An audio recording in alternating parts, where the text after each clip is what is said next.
И сколько лет одно и то же, одно и то же. Ну хоть что-то можно сделать. Что за вранье? Шаралар эпидемиологиялық дүниелердің сақталуын қамтамасыз ете алмайсыздар ғой енді ашын айтқан кезде. Он не работает уже второй год. Кто ворует? Это упущение местных исполнительных органов. В Акимат сколько раз обращались, никто внимания не обращает. Народ-то уже устал терпеть, понимаете?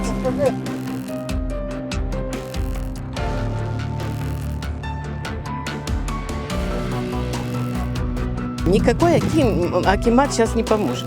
И как в каменном веке. Не помыться, ничего. Как было 40 лет назад, так и осталось.